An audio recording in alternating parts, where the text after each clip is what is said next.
ఒక పక్కన అమెరికా, ఇజ్రాయిలు ఇద్దరూ కూడా కాల్పుల విరమణ ప్రకటించడం, ఇరాన్ కూడా వాళ్ళేమి చేయకపోతే మేము చెయ్యమని చెప్పడం అంతా బాగానే ఉంది. కానీ ఇప్పటికీ కూడా గల్ఫ్ దేశాల్లో అయితే భయం కొనసాగుతోంది.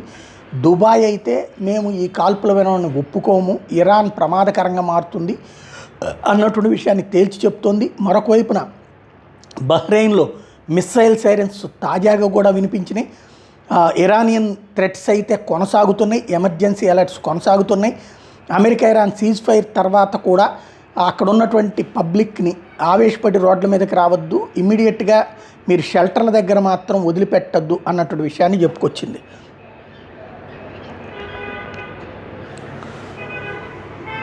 ఈ వ్యవహారం అయితే నడుస్తూనే ఉందన్నమాట. ఇక్కడ అంటే కొన్ని ఇంకా మొన్న వేసినటువంటి బాంబుల వలన వచ్చినటువంటి పొగ, లేకపోతే ఇవాళ మళ్ళీ తాజాగా జరిగిన దాడో తెలియదు, కానీ బహ్రెయిన్లో ఈ విధమైనటువంటి పరిస్థితి అయితే కనబడుతుంది.